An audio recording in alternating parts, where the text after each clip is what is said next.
Chapter 44. Sign on the dotted borderline. I must return and warn my Holt. I cannot let them stay in this forest another day. That was what Fallen Leaf had said the moment they stopped, sheltering under an overhang he'd led them to. The stag was jumpy, eyes still abnormally wide after nearly dying, or whatever it was the Kindersnatches had been going to do with him, but he was firmly focused on his goal and would not be shaken. But we need you. You're the only pony here who knows the forest. Only deer. Gloom corrected himself. Fallen Leaf shook his head. I must warn my Holt. Evil is a hoof in the forest, and it seeks to take people. I cannot risk my family by delaying. Gloom could hardly refute that, but we need him now more than ever. Fallen Leaf, I'm very grateful for all you done, but you can't just leave us here. We still need your help. It's not just your Holt at risk, it's all the missing villagers. And after seeing that, Scarecrow thing, it's even more imperative we rescue them as soon as possible. Please, I ask you in the name of the princess. Fallen Leaf looked away, studying the forest. The IS&D waited tensely, watching their surroundings outside the overhang with distrustful eyes. Prey was waiting nervously for his turn to come, glancing every few seconds at Crimson. He was thinking about what the Scarecrow and the Kindersnatches meant. This is bad. I don't want to fight someone able to create such monsters. He or she wasn't even directing their creations back at the ravine. This all reeks of black magic, or necromancy. Prey shuddered. No, I must warn my Holt, Fallen Leaf eventually decided. I will lead you back to my Holt, and then from there, safely out of the forest. Coward! Lily muttered. Gloom gritted his teeth and pretended not to hear the mare. Please, can you not? I will not be swayed. I am sorry. Fallen Leaf shook his head, looking away. Gloom sighed. All right. He gave in. Thank you. It's not that I am sorry. But my duty is first to my family. Fallen Leaf bowed all the way until his antlers touched the leaf litter. Thank you for saving me. If not for you, then those things would have caught me and I do not know what would have happened then. But I thank you.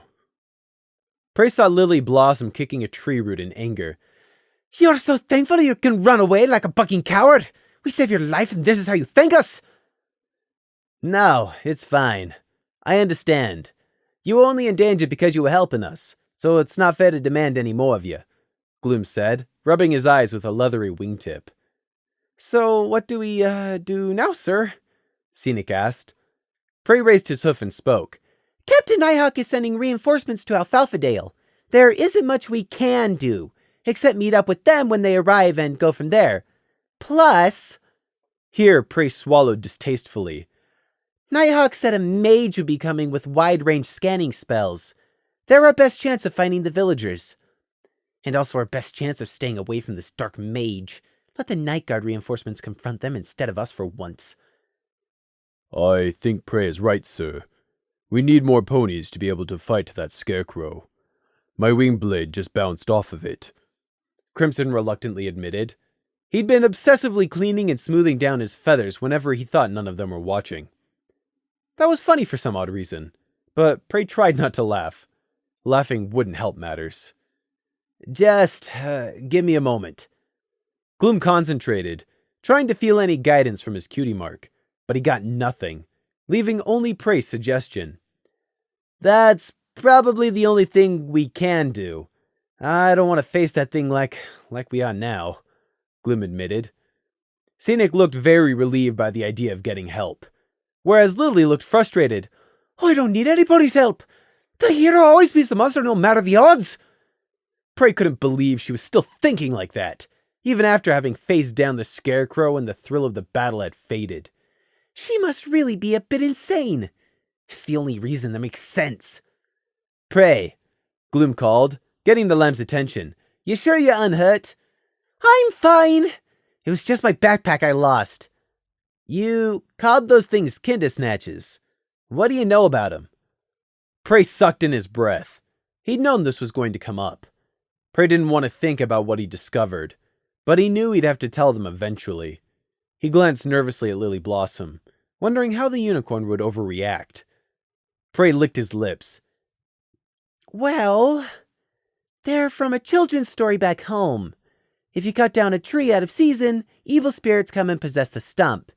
In the story, these spirits snatch up children who wandered too close and imprison them under their roots, growing off the trapped child's anguish. Wait, Scenic gasped, his thoughts having jumped ahead. You don't mean... Those things were ponies, Crimson exclaimed, head jerking around. Yes, Prey answered reluctantly. The Kindersnatches contained people inside, but knowing hadn't stopped him from cutting that one back at the ravine off. No, Scenic breathed. Fallen Leaf muttered a prayer in forlorn. No way! Impossible! There's no way that's true! Lily shook her head rapidly. Prey, how can you be sure? Gloom rasped. I'm sure. That one I knocked off the ravine edge. What? Gloom exclaimed. Just as it was falling off, I saw inside. Behind the whisker casket thing it has for an upper body, there's someone trapped in there. I think we found what happened to those villagers 3 months ago. But those things were monsters, Scenic Pink protested, looking horrified. Hey, it can't be ponies. That's too messed up. And that logic worked so well for you last time in the cellar, didn't it? Prey retorted nastily. Scenic flinched and Lily wanted to know. What the fuck do they keep talking about with this bucking cellar? Gloom's face set as Prey confirmed his fears. Those were victims, not monsters, and we attacked them. Those villagers are being mind-controlled somehow, like puppets, Crimson said, the corner of his mouth curling with disgust. Coward. Whichever pony did this is a filthy coward. They're like Garrow, but worse. Who is Garrow? What do you guys keep talking about? Lily burst out, but she was silenced with a furious glare from Gloom. Lily, you... Just be quiet, he ordered. Then he pointed back at Prey. Why didn't you say this earlier? We could have tried rescuing him from out of those Kindersnatch things back at the ravine. Because I knew that's exactly what you'd want to do, Prey thought. However, he had his excuse ready. I tried to tell you, but you told me to save it until later. Gloom thought back, realizing he had. Immediate guilt skewered him. You're right. I'm sorry, Prey. I did say that. Gloom rubbed his face vigorously and stared around the misty forest. Buck, I messed up. Now, how are we going to find those Kindersnatches again to free their captives? What none of them seemed to draw the connection on was Prey had just admitted he'd probably killed a Kindersnatch, along with the innocent villager it held. But no one accused Prey. Evil spirits. In the story, Kindersnatches were evil spirits. But that's impossible. Those monsters were real, physical. They were made, just like the Scarecrow, Crimson said. The rest of the villagers, has that happened to them too? Put into Kindersnatches? Scenic asked, face pale. Wait, no, that can't be right. There were only 9 Kindersnatches. Surely there would have been more if the whole of Mayflower had turned into those Kindersnatches, right? Scenic's logic was based off hope, not common sense. So what if they'd only seen 9?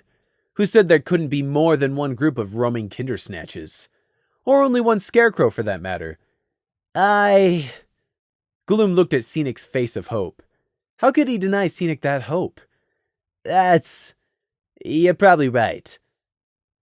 And we're going to save them all, right? Scenic asked, trying to weakly smile. Gloom nodded firmly before Prey could raise the point that they didn't know how to save said villagers, and that the warlock was probably marshalling these same enslaved villagers to kill them all. That is the plan and always has been. Nothing has changed in that regard. We will save them, Gloom said. As many as we can. Lily stamped her hoof in agreement. Yeah, there's some evil villain out there who's enslaving ponies to make an army. He's using the villagers as hostage and minions, so we can't hurt him. And the Scarecrow is like the commander of his army. He's sick. So you believe Prey's words now, do you? Crimson asked flatly. Enough! Gloom cut in before the mayor could respond with something trite and pointless. We can't afford to waste time. Fallen Leaf's got the right idea. He needs to go warn his Holt, and then we need to get back to warn our Falfadale and meet up with our reinforcements. That's all we can do right now. Gloom looked around at them all. Just a while ago, they'd been fighting for their lives against an abomination constructed from black magic, while inside a forest which felt wrong and twisted. Can any pony think of a better plan? He asked hopelessly. None of them could. Prey wanted out of this forest as quickly as possible. It was beginning to feel all too awfully familiar. Fallen Leaf, lead us out of here, please. The stag nodded eagerly. Swiftly done. If the forest was unnerving before, it was nothing to how it felt now. Every distant tree in the mist and shadow might be a Kindersnatch or the Scarecrow. Fallen Leaf was leading them back southeast, avoiding the Balos territory. He trotted fast, ears flicking every which way as his eyes remained locked ahead. He was going faster than before, being less cautious. He was in a hurry. His mind was locked on one thing and one thing only. My Holt must be warned. They must flee the forest. The deer had his priorities. His family came before his own safety. Prey would do the same if he were in the stag's position. But he wasn't. Prey had never had family. That had solely been Gossamer's right, not his. And now Fallen Leaf's push for haste was putting him at risk. But demanding he slow down will do nothing, Prey thought grimly as he hurried along behind Crimson. His progress speeded by the newfound lightness of his missing pack. He will not slow down, and if we do not keep up, he will certainly leave us behind. Prey would have forced the stag to slow, but not with everyone here as witnesses, all of them hurrying alongside him in the mist. Prey knew the only reason Fallen Leaf wasn't outright galloping was because he had to pace himself, and he couldn't warn anyone if he got himself eaten before he arrived. He was dancing a fine line between caution and haste, but he'd also promised to see the IS&D safely to the forest border. And Prey could tell how much that responsibility was eating away at the stag. My Holt must be warned. My place should be with them, but they would never forgive me for abandoning guests. Prey didn't care about the stag's anguished dilemma. If Fallen Leaf broke and did try to abandon them, Prey was ready to act. Life isn't fair, and survival ain't pretty. Prey would do what was necessary to ensure his own safety came first. And Crimson's, of course. Crimson was important too. It wasn't just himself Prey had to look out for anymore. 10 minutes. Half an hour. 45 minutes. Then a full hour of unnerving quiet, straining eyes and shallow breathing. Prey could well remember this. The feeling of not knowing if you were being hunted was almost worse than having your fears confirmed. His ears twitched about for the first telltale gurgle of the Kindersnatches, or worse, the whir click of the Scarecrow. The ground began to level out beneath the leaf litter, and presently, but what felt like hours later, they came upon something familiar. Crimson's sharp eyes picked it out first amidst the shadows and mist. Sir, it's the road to the sacred circle, he whispered, pointing. Ahead, set into the dirt, mostly covered by pine needles but still clearly recognizable, was the cold gray-white of the paving stones. That is good. The road will lead us out. Follow. Fallen Leaf instructed quietly, and sped up even more. With their path set, and the old stone road to act as a signpost of sorts, their pace only continued to increase. Gradually, so gradually at first Prey wasn't sure if he was imagining it, the mist started to thin. The clinging gray mist would probably fully dissipate as the day wore on, coupled with them getting closer to the forest border. It didn't seem possible, but above the dark tree canopy shone the sunlight of a normal day. It wasn't even midday yet, but it sure felt longer. Day and night were different under the trees. Their road started to grow more and more familiar as it wound between trees and thorn bushes, the scent of pine and mold somehow a touch less old. They were getting close to the border, and that meant close to the site of Mayflower. It was still at least an hour out, but they were drawing closer. Will there be a reception committee waiting to welcome us there? More kinder snatches? Gloom wondered darkly, shifting his spear to his other wing. Well, if they are, we'll get the opportunity to try and immobilize them to free the villagers from inside. Quickly, Gloom passed that order around to them, making sure they all understood their priorities. If the kinder snatches are there, we scout first. Make a plan, then engage and capture. Prey frowned and cocked his head, trying to listen. Something prickling the back of his wool. At the same time, Crimson slowed and lifted his muzzle to scent the air. Fallen Leaf had also slowed his pace, antlers lowering as he peered ahead. Traveler Gloom. He murmured back to the sergeant, I believe we are no longer alone. A brisk wind rustled the dark pine branches and made the needles ripple. Yet the wind penetrated no farther than the forest border. But the current inhabitants of the forest would never know about that. They were in deep, miles too deep for the cool air to reach, and crouched next to the old fallen road, its stones almost entirely buried under decades or more, likely centuries of time. They were waiting in ambush. Prey peered out from behind his tree trunk, keeping low. To his left, Crimson was pressed up against another pine tree, motionless. Prey turned and looked further up the road to his right, and didn't see anyone. Good. That was good. Across on the other side of the buried road, Prey knew Gloom, Scenic, Lily, and even Fallen Leaf hid. It was an ambush. Basic, uncomplicated, but effective. Hopefully effective. Or maybe they were the ones about to be ambushed.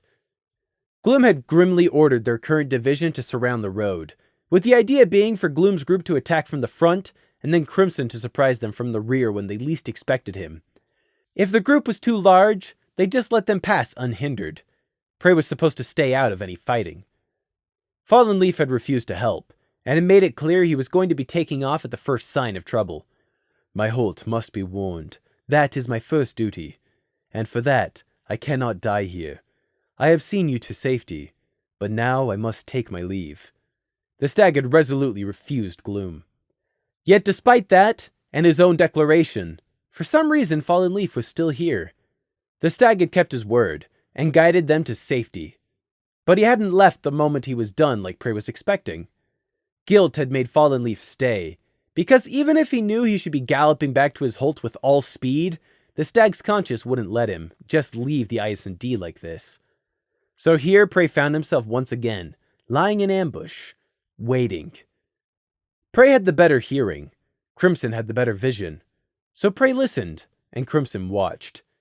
And Prey also watched Crimson. The Pegasi's yellow eyes were bright in the shadows. Sitting unmoving like this was cold. Nor did it help. Sitting made you stop and remember.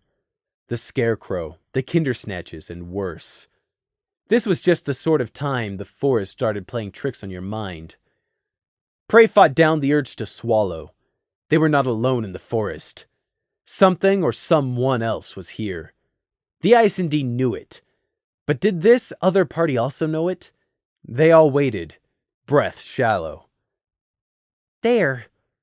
Shapes moving between the trees, following the twisting road buried under the pine needles. The figures looked brownish, although it was hard to tell in the mist, and moved silently with relative swiftness. There were two of them, medium-sized, each at least as big as a pony. Prey's heart started to beat faster. He couldn't help it. They were going to walk right into the middle of the IS&D's ambush. Prey didn't risk turning his head to check, but out of the far corner of his eye, he saw Crimson's powerful wings slowly, oh so slowly, flexing, one feather at a time, the wing blades along their length just waiting to snap open. The two shapes drew closer, passing behind a line of hanging vines and a boulder. When they came back into view, Prey saw the figures were indeed equines under heavy camouflage coats. The material looked waterproof, unobtrusive, and plain. The best type of camouflage. Around the hoods, there was a fur-like lining, and the coat was clinched to the figures' upper bodies. Is that real fur? Prey couldn't tell from here, but the answer would tell him a lot about the wearers. They also wore saddlebags, but Prey had no idea what those might contain. And both figures moved like they were armed. There was no evidence of it, or outlines under the cloaks, but Prey would have bet Lemon Pink's life on it. Who were these two? What were they doing out here? It couldn't be anything good, nor could this be a coincidence, not after the Kindersnatches and the Scarecrow. The two cloaked people were still coming closer. A few more steps, and they passed right by Prey and Crimson's hiding place, heading on up towards Gloom and the others. The cloaked figures were just about to reach the patch of brown toadstools, which was the predetermined ambush point. Prey all but felt Crimson tense. For no reason, the lead equine figure suddenly hesitated, then abruptly held up his hoof. A straw-colored foreleg was revealed. That proved it. Definitely a pony. The two figures stopped, hooded faces turning this way and that. Prey mentally cursed. Somehow, their ambush had been sensed. Mud's claim? How did they know? Prey knew they should just run. The ambush was a failure, and who knew what abilities these two might possess? There might be unicorns under those cloaks and hoods for all he could tell. Prey would have activated his runic trap and fled in the chaos, not waiting to see if the two survived or not. But this wasn't the deeper green. Prey didn't have a runic trap. He wasn't alone, and Gloom refused to kill. The two hooded figures turned around in a circle, exchanging low words. They turned to look back down the path, obviously spooked that they were being followed, which was a mistake. The moment their backs were turned, Gloom decided to go ahead and spring the impromptu ambush anyway. Gloom, Scenic, and Lily all jumped out from behind their trees and rushed to surround the two cloaks. Of course, their two targets heard the movement. Rushing out like that just can't be done silently without magic, and the two cloaked ponies spun around. Crimson exploded out from behind his tree, wings driving down to give him extra speed. The ambushees instinctively spun around yet again in surprise as they did a double take in both directions. Now with Crimson behind them, and Gloom, Scenic, and Lily spreading out to encircle them in the front, they were surrounded, not to mention outnumbered 2-1. The second cloaked figure reared up and threw their cloak back. They were turned away from Prey, but they didn't need to be for Prey to see the two pairs of yellow wings flare out. Wing blades ran their length, the same as Crimson. Who would win between the Pegasus and Crimson? Prey was a split second from finding out. "Hold, friends!" The other cloaked figure shouted. "We're also guards!" Everyone pulled up short, and for one moment, everything was frozen as they all stared at each other. Gloom was the first to unfreeze. "We were expecting no reinforcements until tomorrow! Identify yourselves!" he barked. "It's rude to ask for names without offering your own," the figure who'd shouted for them to hold replied, not looking that intimidated by being surrounded. His voice, for it was a he, held a smooth confidence. "I don't know who your ponies are either, but you aren't the only ones not expecting reinforcements. So let's trade. Our names for yours. Sound fair?" The two weren't in any position to negotiate, but the confident one hadn't been phased for more than 5 seconds by suddenly being confronted with the IS&D. "That remains to be seen. You first," Gloom ordered. The winged one, obviously a Pegasus, didn't seem so sure of himself from what tells Prey could spot from his hiding place. The confident one shrugged. "As an act of good faith, we'll go first, but I'll hold you to your word afterwards. I am Corporal Shimmer, 1st Scout Division." The Pegasus with the yellow wings slowly refolded them and introduced himself too. "First Private, Atlas Line, also 1st Scout Division." 1st Scout Division? Prey thought. It sounded familiar. "It's your turn now. Fair's fair," the Shimmer pony said to Gloom. Gloom considered the two cloaked figures in front of him. The IS&D had them surrounded, but Gloom wasn't looking to start a fight if he could help it, especially if they were all on the same side here. Plus, he still had both Prey and Fallen Leaf in hiding who wouldn't do well in any fight. "While you're at it, how about ordering your other two ponies to come out from hiding? We're not going to start trouble if you don't," Shimmer added, seemingly not at all perturbed. His perception startled Prey. How did he know? Prey wasn't the only one who started. Gloom hid his reaction, but Scenic and Lily were not so experienced and visibly gave it away. The two people calling themselves Shimmer and Atlas Line definitely saw it. "Not just yet," Gloom said, not letting the stranger call the shots. I am Sergeant First Class Dusky Gloom, IS&D Division in the Night Guard, serving Her Royal Majesty Princess Luna. We have our orders to investigate the disappearances of the villagers of Mayflower, right? Shimmer cut across. Our orders are the same. We received a letter requesting aid. Strange, though. I didn't know the lieutenant had sent a request for a joint effort to Canterlot. Shimmer's words were obviously a subtle challenge to Gloom. Prove who you say you are, a reverse of what Gloom had been asking just a moment ago. However, Shimmer's words rang true. Alfalfa Dale had sent out a letter requesting aid, but that letter had never arrived in Canterlot, so it must have gone somewhere else instead. The pieces fell into place and the dots connected up. No possible way! There's no way! Prey thought, shaking his head in denial behind the tree. He didn't believe it. He wouldn't believe it. Not taking his eyes off Shimmer, Gloom slowly reached into his backpack and fished around. We were sent here to investigate the first set of disappearances from 3 months ago. We didn't know about the rest of Mayflower until we arrived 2 days ago. Here's my guard badge and rank as proof. Gloom held up a dark purple-backed silver tag and flipped it open, revealing the badge of the Night Guard, along with Gloom's name and rank. As you said, fair's fair. Your turn.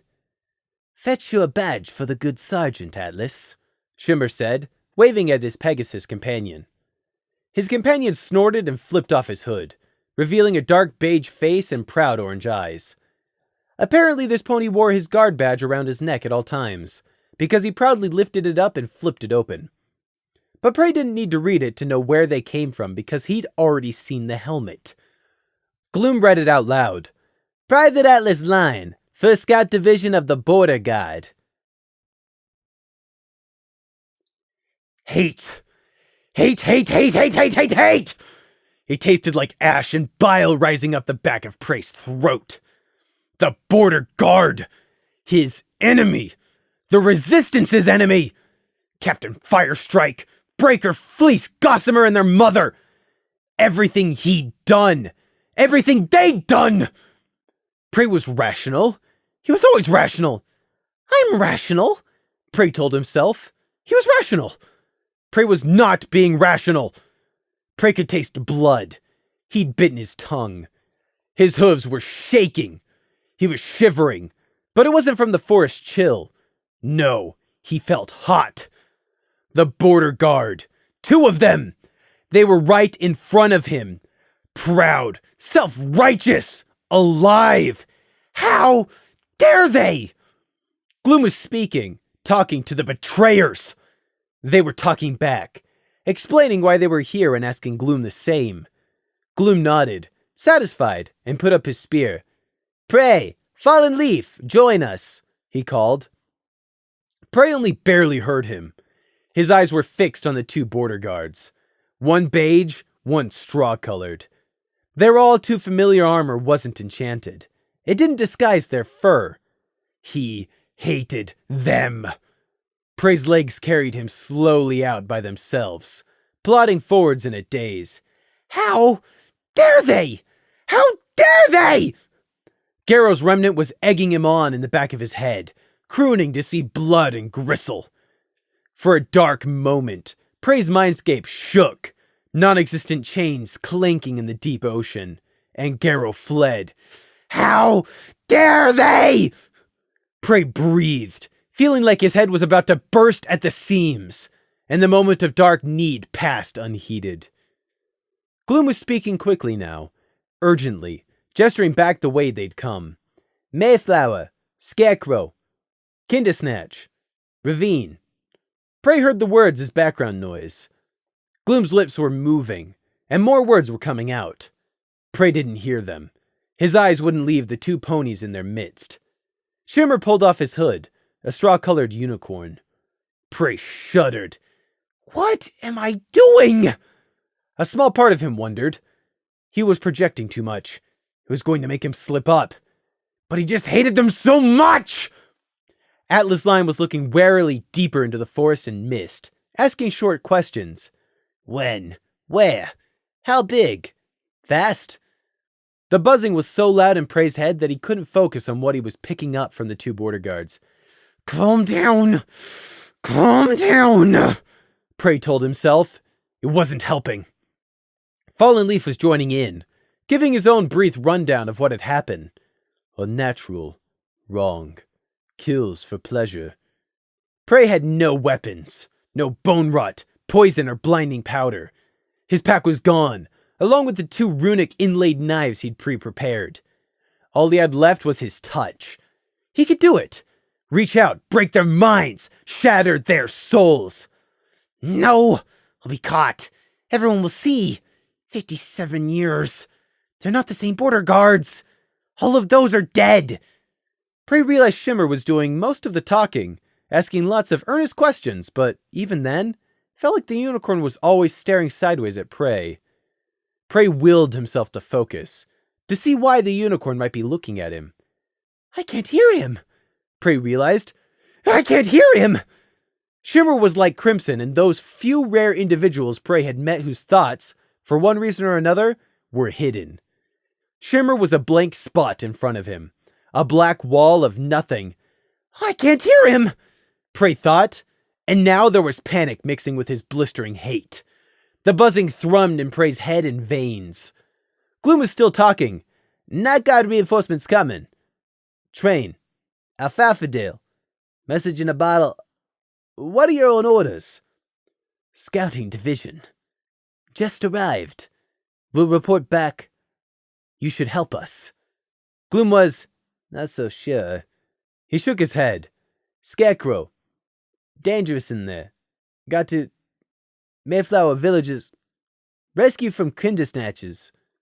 The Pegasus scout, Atlas, agreed with whatever Gloom was saying, but Shimmer shook his own head. We should work together.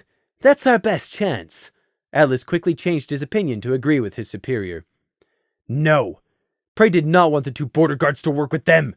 He wanted them dead. Prey felt like he was underwater. Or was it just in his head? It was hard to hear. Calm down. Calm down. Calm down. Gloom shook his head on hearing the border guard Shimmer's suggestion. They don't understand what we saw. Listen, I know it doesn't sound believable, but we can't beat that Scarecrow golem thing. We tried. And what's more, it's got hostages. Nor can it be killed, since it's just a puppet. But what if the pony controlling it decides to start throwing the Kindersnatch hostages at us? Then we'll do our utmost to rescue them. It's as simple as that. But we need you to work together with us, Shimmer said. If you have a plan, then I'm all ears, Gloom said. Atlas Lion rolled his shoulders. We're scouts, so let's scout. We can find this Scarecrow and track it back wherever it comes from. Shimmer agreed with his subordinate. Just like Atlas said, both of us, along with both of you and your other flyer. Crimson, was it? Yes, we can track this monster down easily. Together, we'll find out where those villagers are being held. Gloom spared a glance with Crimson, who responded with a small winged shuffle but no actual words. Splitting up is a bad idea. Half of us are ground-bound and there's no way we can carry every pony. And even if I agreed to that, there's all the trees in the mist to navigate. Fallen Leaf, who was pacing restlessly in front of them, nodded his antlers. The forest is far too large, travelers. You will never find the place. Shimmer gave Fallen Leaf an understanding nod, but there was a dismissive tilt to his ears. I don't judge any pony for being afraid. I faced down many monsters that would have turned a lesser stallion's legs to jelly. I know what I'm getting us into, and trust me, Atlas is no slouch either. Shimmer said the words as reassurance to Fallen Leaf, but he was speaking just as much to the IS&D. Atlas shuffled in mild embarrassment and pride at his superior's praise. Shimmer confidently went on. I've got over 6 years' experience on the border, and I've dealt with any number of monsters in my time. I'm not bragging, but it doesn't matter how big and bad this Scarecrow is. We can find a way to beat it. I'm not saying it'll be easy, but I'm saying with all of us, it can be done. Shimmer certainly looked like he was speaking from experience and not just overconfidence. He hadn't panicked in the face of an ambush. He wasn't letting his guard down even now, and he stood with a ready posture that said he was prepared to spring into action at a moment's notice. Still, Gloom wasn't completely convinced. I'm not risking any pony in my unit, and I have yet to hear a solid plan from you, Shimmer. Working together sounds good. It'll improve all of our chances, but if that's gonna happen, I need to hear a plan that we, he gestured, encompassing all of the IS&D, think will work. I get what you are saying, Sergeant. Shimmer also looked around the IS&D members Gloom had indicated, lingering for an uncomfortable moment on Prey. I completely understand. You're right, we need a plan. If, like you fear, we are unable to track this Scarecrow, then we'll need another approach, correct? That's what I'm saying, Corporal. Gloom nodded. So we'll take 5 minutes, sit down and talk this out. We can formulate a plan together. But going all the way back to Alfalfadale and waiting for reinforcements. Shimmer firmly shook his head. No, I'm sorry, but that's not something I'm willing to do. It'll take far too long, and time is something we can ill afford to waste. Sir, we should totally join up with these guys, sir, Lily murmured to Gloom. Atlas Line stepped forwards, bravely meeting Gloom's yellow-slit eyes and refusing to look away. Please, listen to Corporal Shimmer, with what you say about these Kindersnatch things. His mouth tightened. It means we can't afford to wait. Any delay means the missing villagers suffer. I know all too well what happens if you dither and only hope for the best. We've got to make our own destiny and save Mayflower. Atlas Line thought. Gloom wanted to save the villagers too. Of course he did. He was a night guard. It was his duty to help innocents. And the thought of what some evil pony had done to them made his blood boil.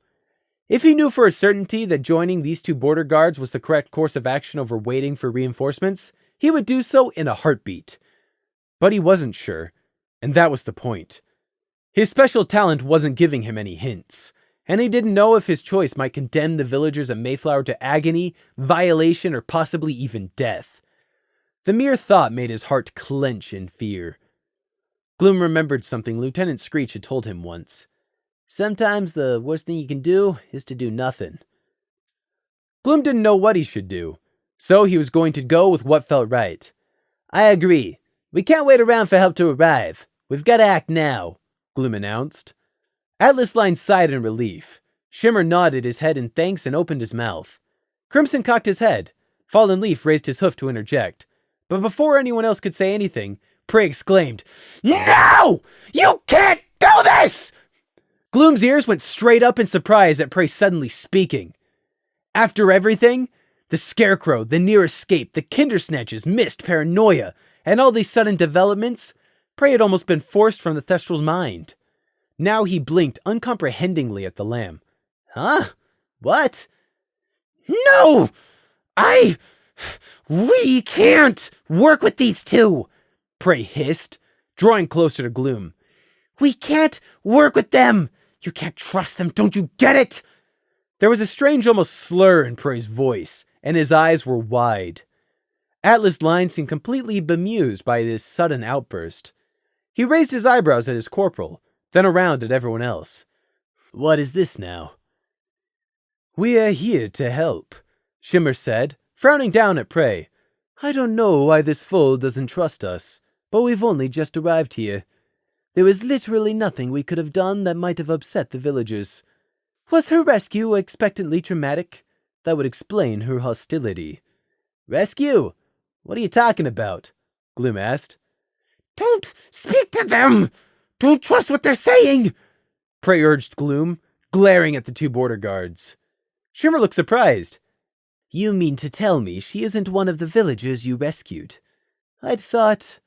His brow furrowed in confusion. No, this is Prey. He's a he, and he's part of our... Stop it! Stop speaking to them! Prey ordered. Gloom gave Prey an uncertain look, his ears swiveling to listen to the forest. What's going on? Is he trying to tell me something sneaking up on us? Why doesn't he trust him?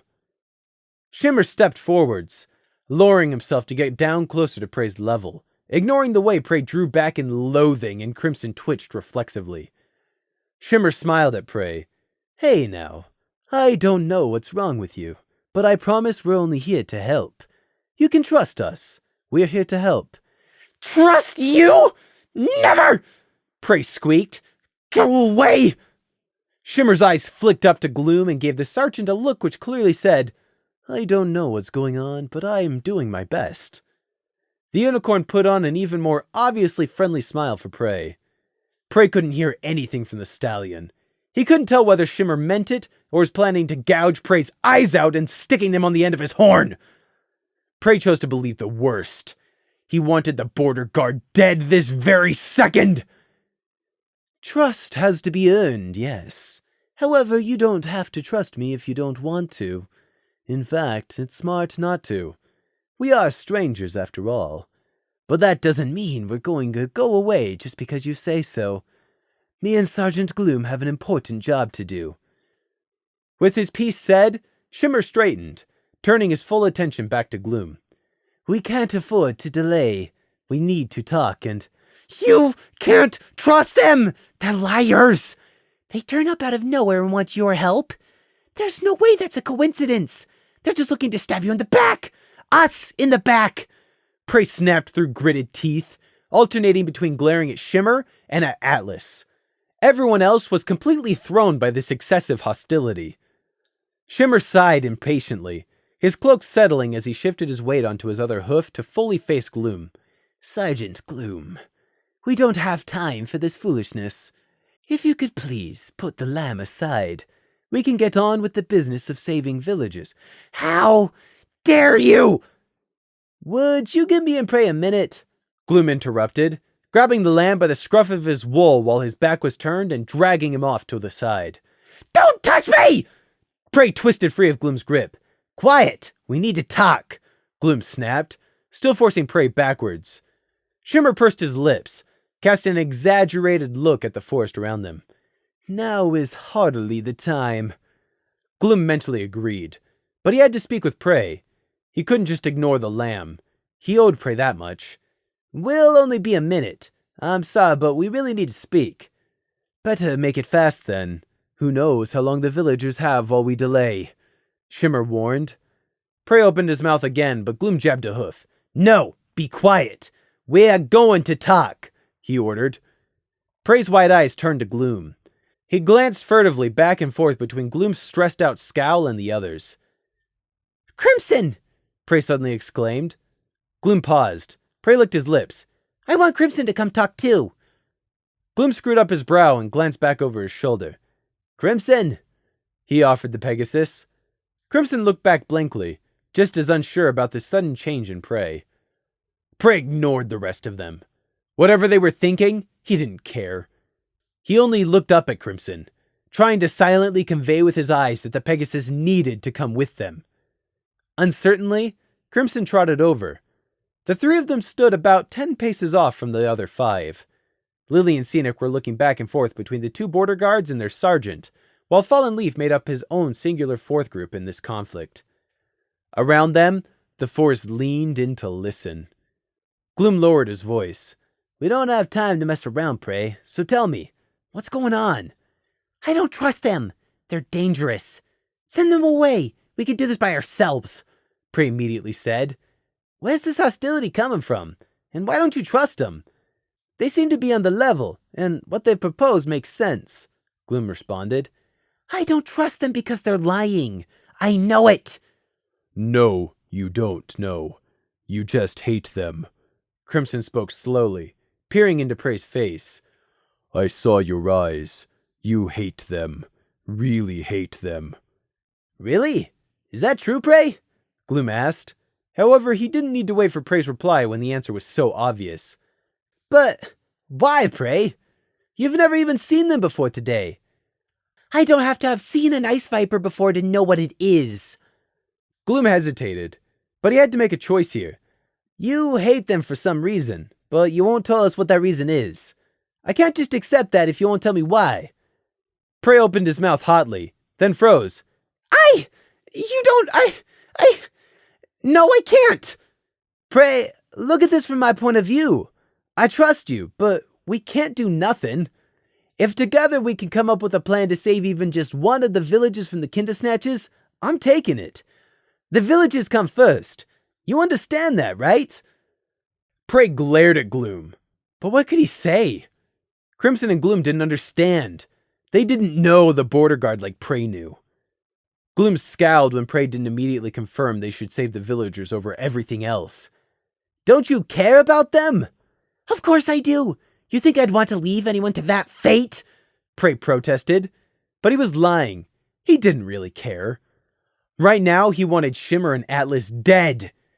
Stop biting your tongue, Crimson abruptly snapped, making Prey jump, but Crimson was already shaking his head.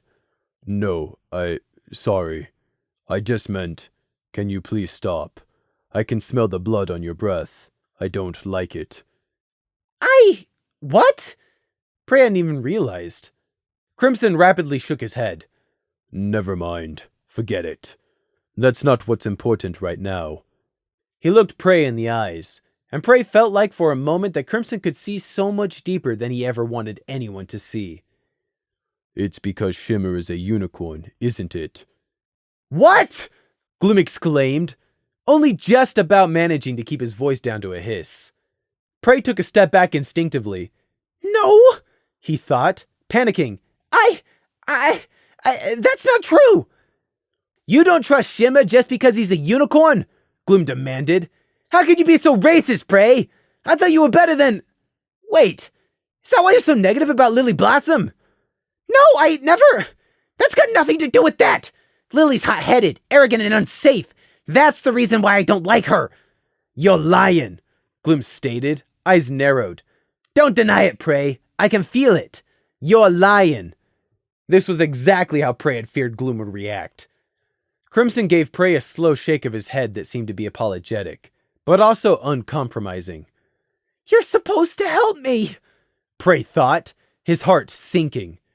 What happened to Crimson's assurances about always saving Prey's life if it was in danger? But Crimson wouldn't, because he didn't understand about the border guard, and Prey couldn't make him.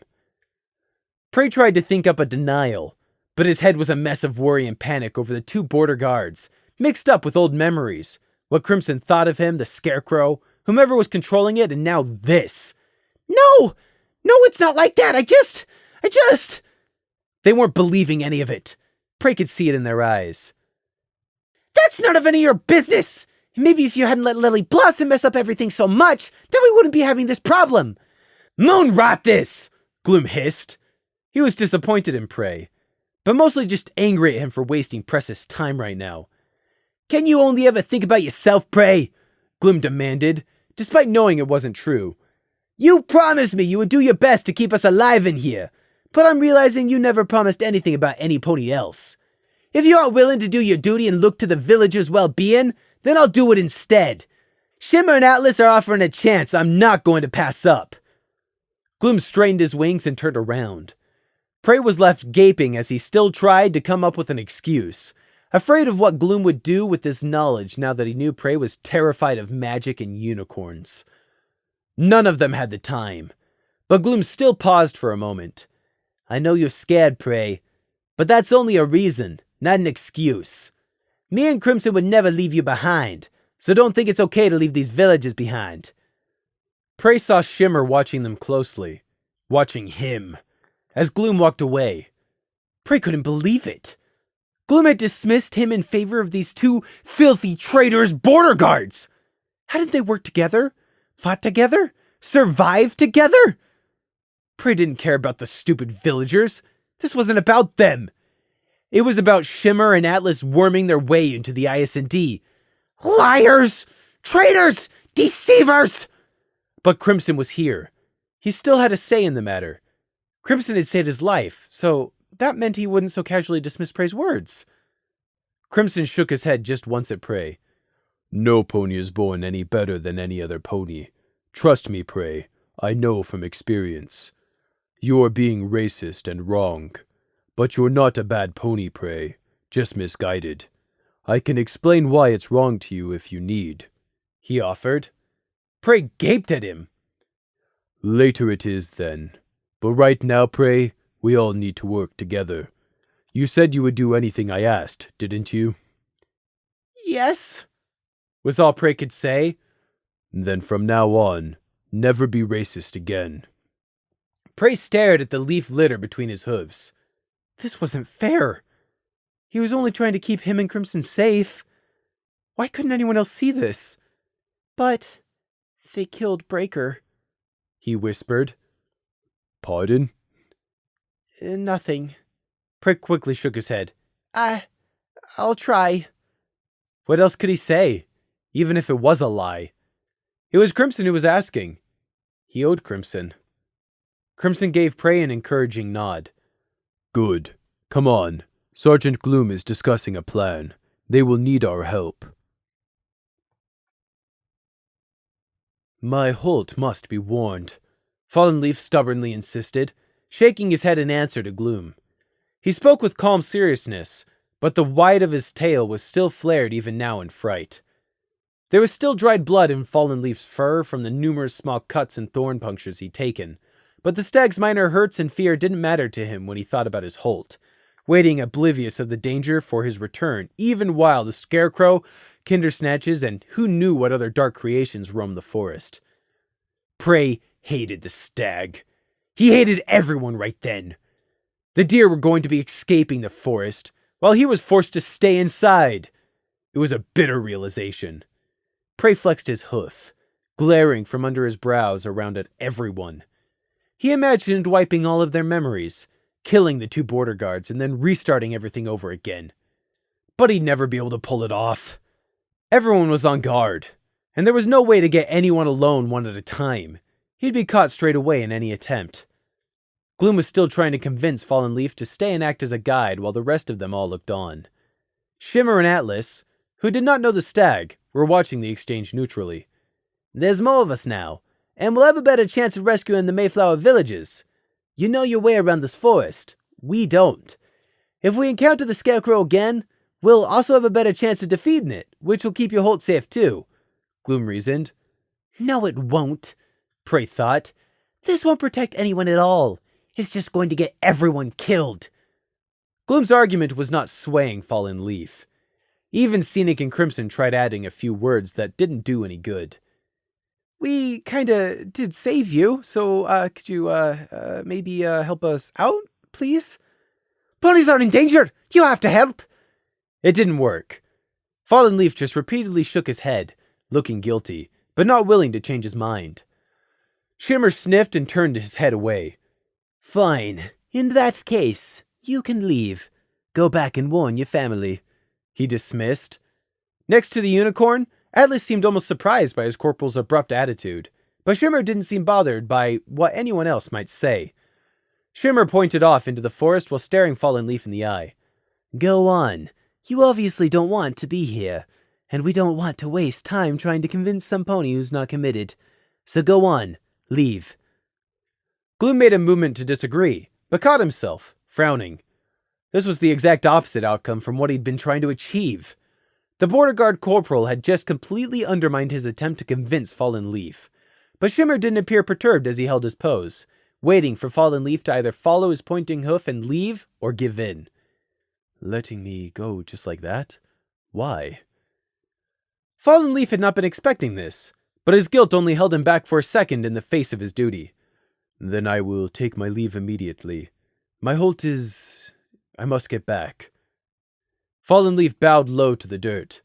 My apologies. None of this is how I wanted, he muttered, unable to meet any of the IS&D's gazes.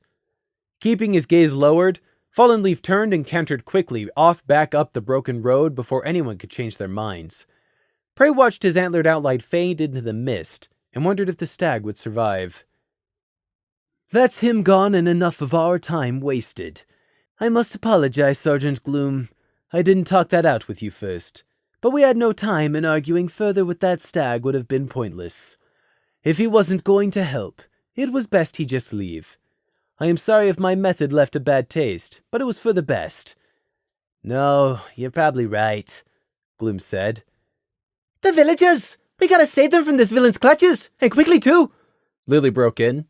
She just rudely interrupted 2 non-commissioned officers talking, even if they were from completely different military commands. But Gloom didn't even register her slip. There were far bigger concerns hanging over them right now. Yes, we've lost enough time. We need a plan. Corporal Shimmer, what did you have in mind? Gloom asked briskly. Perfect. Atlas, get our map out, Shimmer ordered.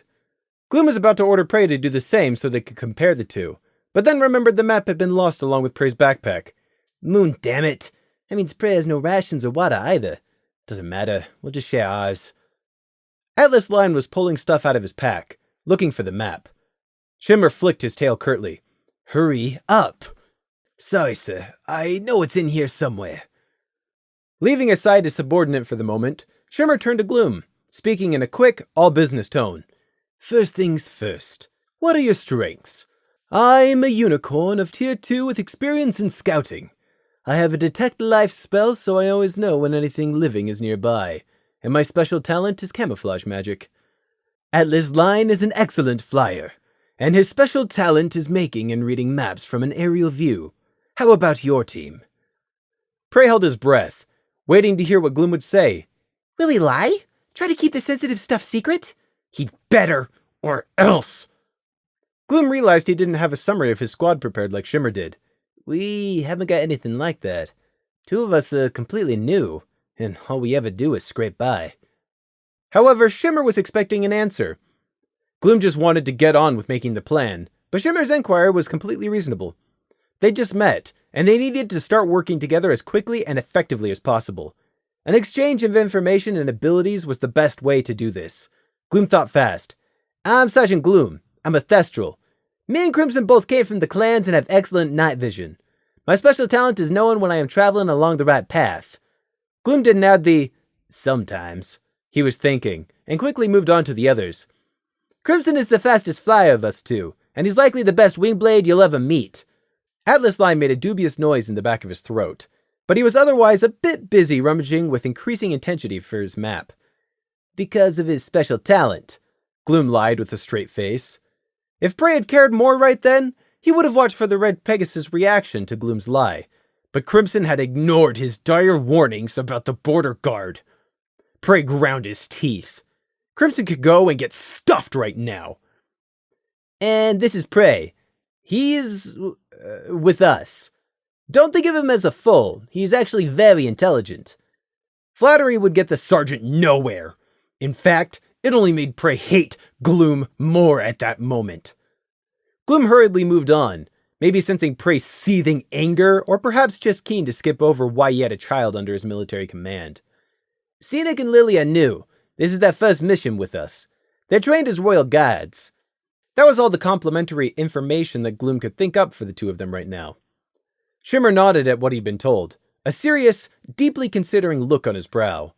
Then his ear twitched in annoyance. Atlas, hurry up with that map. Sorry, sir.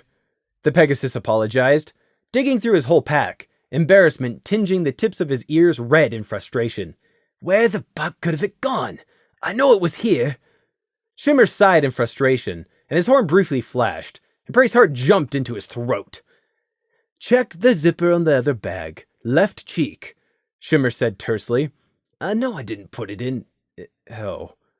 Atlas was left shamefaced in front of them all as he came up with the map. This was a tense, deadly serious situation, and he'd wasted precious seconds. They were supposed to be professionals, and he just made himself and his corporal look bad. Sorry, sir, Atlas said again, trying to offer the map as quickly as possible to make up for his previous blunder. It's fine. It happens to everyone, Shimmer said tersely, not even looking at his subordinate as he began unfolding the map. Just remember it in the future. Atlas grimaced, not placated about his mistake. However, they had bigger concerns right now than his ineptitude. Shimmer levitated the map, and he, Gloom, Crimson, Scenic, and Lily all crowded round. Prey narrowed his eyes into slits. He didn't believe it. That whole thing seemed engineered. Shimmer must have staged it on purpose. But for what reason? To make his teammate look incompetent in front of the IS&D and get Gloom to trust Shimmer over Atlas more? Prey was sure of it. It was all some plan to manipulate them. Prey shook with suppressed anger. What kind of game is he playing? And how can I ruin it? Anything Prey could do to hurt the border guards and get away with it, he was going to try. We're here, roughly, Shimmer said, pointing at a spot on the map. Alfalfa Dale is there, and Mayflower is over here. How accurate is this scale? Gloom asked. Very. Atlas Line is good at cartography even if he can't keep track of his work, Shimmer said, tracing a line down the map. With the skills you've listed for yourself and your team, I estimate the best chance for success is to track this Scarecrow back to wherever it came from. You said it was made. Am I getting that right? Yes. It wasn't living. A golem of some kind. Gloom nodded grimly. Some pony evil made it. Nothing naturally has a carved pumpkin for a head and metal in its legs, Scenic put in. He didn't even notice the sideways look Shimmer was giving Scenic for cutting across his own commander. As I was saying, we need to find this Scarecrow and track it back to wherever its lair is. Because that's where we'll find its creator, the same pony who kidnapped the villagers with the Kindersnatches. I understand, Crimson said, nodding to himself. Prey noticed his shoulder plate had a disturbingly deep score down it, taken from the Scarecrow. Lily decided it was her turn to join in too. And we can definitely beat them, whoever they are. They won't be able to hide behind their pet monster. We'll make them tell us what they've done with the villagers and rescue them, she declared, already fired up and ready to go again. So quick was she to forget the danger and approve of Shimmer's idea, merely because it promised the storybook defeat of the villain she wanted. She'd completely missed the point that they didn't have a clue who the Scarecrow's creator was, or how strong they might be, or even if this plan would work. In Lily's head, success was already a given. It was a plan, with a capital P, therefore it had to work. Well, quite, Shimmer said. The best plans are simple. But here's the big but. We need to plant a tracker on the Scarecrow first. The unicorn patted his backpack. I've got that bit more than covered for you. But finding the Scarecrow again out here, in all these trees and mist, that's going to be the challenge, Shimmer said, his eyes narrowing as he calculated. The others wore similar expressions of serious contemplation mixed with worry, or outright fear in Scenic's case, although the stallion was making a masterful effort to control himself. Shimmer and Atlas hadn't faced the Scarecrow in Kindersnatches, but the rest of them had. Gloom's thoughts on the matter put it quite succinctly. We couldn't beat that Scarecrow last time, so how will we succeed this time? However, there's no choice but to try. Prey would have pointed out the rest of the abundant flaws in the plan, but he refused to interact or even indirectly help the border guards at all. The traitorous, vile, filthy, lying Zomagreeka. Prey broke off and spun himself to face the shadows of the forest instead. He didn't want to even have to look at them, and someone had to keep watch. How, though, sir? Scenic asked, not even noticing as he rubbed at the small cut on his leg and made himself wince at the sting. That, Scarecrow. I don't see how, even if we can find it again, we're gonna be able to beat it up enough to put a tracker on it. All it wanted to do last time was rip us to pieces, and if it weren't for the ravine, it would have kept coming at us. Scenic rubbed at the shallow cut harder, not realizing he was doing so. So what I'm saying, sir, is, how are we gonna get it to go back to its lair instead of madly chasing us? Or stop it from killing us, or bringing backup along, or its creator getting involved, or the normal horrifying mix of forest monsters, or any number of other things. Prey cut himself off and shook his head violently, twisting his hoof around and around the end of his ribbon. Everything was making him so angry and confused and scared. He hated them. His list just grew 2 names longer. Shimmer, however, had an answer to Scenic's question. He seemed to have an answer to everything. The infernal unicorn wouldn't shut up. Prey longed for the silence of a slit throat. I know how we can do it, but it's going to require trust on every pony's part. Taking into account all your strengths Sergeant Gloom outlined, I believe our 3 flyers will be best at keeping the Scarecrow distracted, while me and Lily do the job of secretly planting the tracker on it. Once that's done, you 3 just fly off to safety, and we'll all regroup later. If what you said holds true, the Scarecrow will give up once it no longer has targets, and I can guide us with the tracker after it. No, the IS&D hadn't said that. They were just making assumptions. Reasonable ones. But how dare Shimmer act as if it had anything to do with him? How will we get to that stage? Crimson asked bluntly.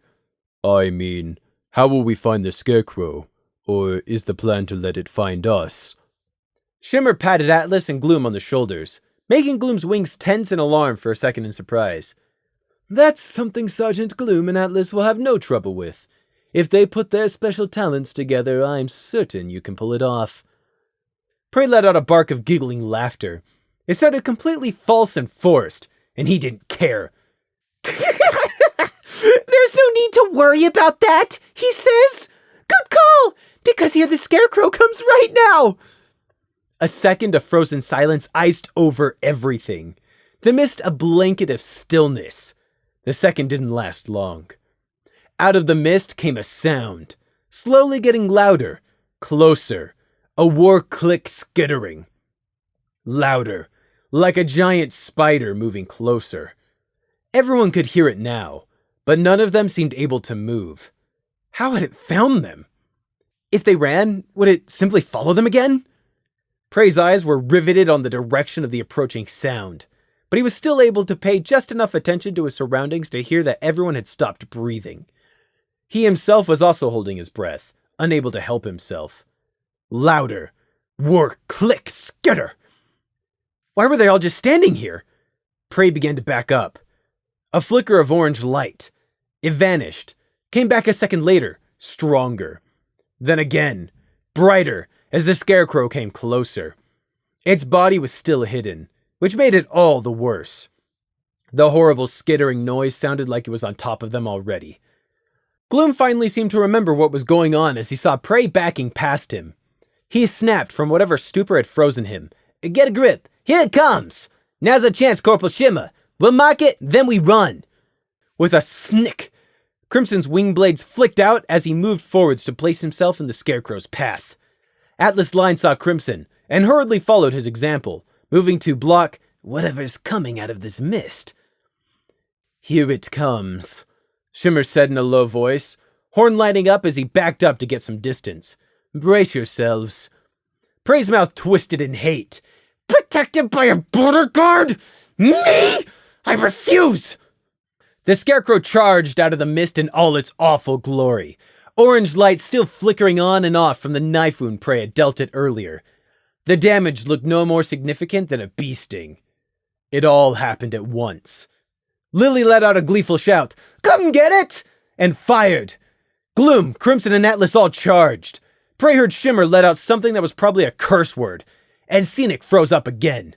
The Scarecrow didn't slow or hesitate in the slightest and charged straight into the midst of them. In less time than it took to draw a shaky breath, everything had devolved into a fighting mess of chaos. Atlas narrowly avoided being trampled. Crimson dashed around the Scarecrow's side and slashed ineffectually as he went.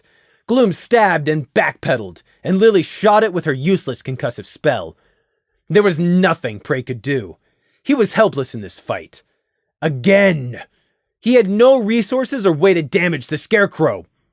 Atlas was good with his wing blades, but he was far below Crimson's skill. Indeed, he was only just managing to knock aside a stabbing leg which sought to impale him. If not for the warning of their previous fight that Gloom had given him, the Pegasus would have almost certainly died already. "Take that! And that! And that!" Lily was yelling. Scenic looked around frantically for some way to help, spotted a fallen branch, grabbed it up, and ineffectually bucked it at the Scarecrow. It narrowly missed Crimson and bounced harmlessly off a metal leg. Prey saw Gloom managed to duck in and score a strike on the Scarecrow's main body, and then the spear was almost wrenched from under his wing claw as the Scarecrow spun around. "Place the tracker already!" Gloom shouted in a rasp. Shimmer wasn't blasting the Scarecrow or casting any other sort of spell like the unicorn should have been doing. Instead, he was digging in his pack. "Buy me a minute!" Shimmer shouted back, pulling out something small and round and beginning to focus his magic into it. "Now would be the perfect moment," Prey thought. "Sneak up behind him while he's distracted. Get my hoof on him. Destroy his mind." The border guard was on Prey's list. He had to die for Prey to be safe. But Prey hesitated. He couldn't read the unicorn's mind. What if Shimmer noticed him? What if he knew what Prey had planned? The lethal fight with the Scarecrow was still ongoing. Crimson was risking his life this very second, and Shimmer might have some way of impacting the fight. But Shimmer was still a border guard. But not a border guard from 57 years ago. It doesn't matter. He still deserves to die, Prey told himself. Any time now, Gloom shouted. Patience, Shimmer shouted back, as if they weren't fighting a terrifying, unliving construct and were instead baking bread. It's almost ready. Prey wanted to kill Shimmer, but he couldn't. Not yet. He squinted at what Shimmer was levitating and focusing his magic into. Crimson wove around a tree, and the Scarecrow tore a splintered chunk out of the tree instead of the nimble Pegasus. Something which looked like a mini compass but without the spindle started to glow as Shimmer's magic charged it up. It must be a tracking device of some kind, Prey realized. But how was Shimmer going to attach it onto the Scarecrow? It was insane! But without the Scarecrow's Kindersnatch backup, this was actually their best shot. Gloom could not get a better chance to enact their plan. It was an awful plan. They were all going to die. And Prey would never get a chance to say, "I told you so." A tiny misstep. Or maybe it was a moment of distraction. In the end, it didn't matter. Either way, it cost Gloom. One of the Scarecrow's limbs lashed low in an unexpected sweep. The blow was so fast it almost blurred. This time, Gloom didn't manage to jump aside and the strike went into his side. Gloom was sent spinning off his hooves with a yell of surprise. When he landed, it turned into a cry of pain. "Sir!" Scenic shouted, galloping over in panic. For a horrible moment, Prey didn't know what he felt. Then Gloom staggered to his hooves, and it didn't matter because he was still alive. The blow had been hard and fast enough to snap bones and rupture flesh. Gloom limped and staggered a couple of steps, trying to get his breath back, and as he turned to the side, Prey saw why the sergeant had been able to get back up at all. The armor plate on Gloom's upper right flank had taken the hit. It had saved the sergeant's leg, and quite probably his life. But even from back here, Prey could still see the metal was badly misshapen. Gloom let out a hiss between his teeth and pushed Scenic off. The Thestral had managed to hold on to his spear despite getting knocked for a loop, and raising it, he started limping back towards the fight. "Any time now, Corporal!" he shouted again, voice hoarse with pain. "I'm ready. Quick, keep it distracted," Shimmer called. Prey looked and saw the unicorn with the compass object floating above his horn. Keep it distracted? Much easier said than done. Perhaps some unknown parameter in the spell matrix of what passed for the Scarecrow's brain triggered, or perhaps the thing actually did have ears and understood words, because it abruptly switched from trying to violently kill Crimson and Atlas, and Skitter charged at Shimmer instead. "Oh no you don't!" Lily shouted, and with suicidal stupidity jumped bravely into the Scarecrow's path. "Lily, run!" Gloom yelled. Lily stared into the rotting pumpkin face of the golem bearing down on her and did not flinch. Somehow over the sounds of panic, Prey heard her mutter to herself, "This better finally work. It's now or never." The blue shine of Lily Blossom's magic changed to a pink and flashed right as the Scarecrow reached her. The vibrating, ringing "Krum" sound, like a bird smacking into a glass window, but magnified 100-fold, filled the forest. The Scarecrow rebounded backwards. Underneath her shimmering pink shield, still vibrating from the impact, Lily had been driven to her knees, gasping. Prey hadn't thought the unicorn knew a shielding spell, yet somehow in the do-or-die moment, she successfully pulled it off. "Ha! Take that, you overgrown strawberry!" Lily panted in triumph. Then the Scarecrow regained its footing, and in its single-minded focus, instead of going around the magical pink barrier in its path, it simply charged again. Beneath the smooth, pink-tinted shield, Prey saw Lily's ears fall flat. "Oh, sugar!" The Scarecrow impacted Lily's barrier for a second time, and this time, it didn't stop. Lily was harshly crushed flat to the ground beneath her own shield as the Scarecrow went right over the top of her. Her shield was the only thing which kept the Scarecrow's sharp legs from going straight through Lily's head. Helmet notwithstanding, its legs finding purchase on the magical surface as the shield bowed inwards under the golem's weight. "Lily!" Scenic was yelling, forgetting about Gloom, who he was supposed to be helping as he saw Lily's plight. The shield almost collapsed. Almost. It bowed inwards to less than a few inches from Lily's furiously sparking horn, the mare straining, but the Scarecrow wasn't interested in finishing its trapped victim off. Its target was still very much Shimmer. Lily had merely gotten in the way. But now, Crimson and Atlas were there too. Lily's act of stupidity had delayed the Scarecrow for the few seconds it took for both of them to get in front of the Scarecrow again, and Gloom now stumbled back into the fight as well. Scenic rushed over to where Lily still lay stunned, her shield spell starting to flicker and die. Come on, Lily! Get up! Let me help you! He shouted, trying to get Lily out from under the shield while Gloom, Crimson, and Atlas surrounded the Scarecrow. Surrounded? What an inaccurate word.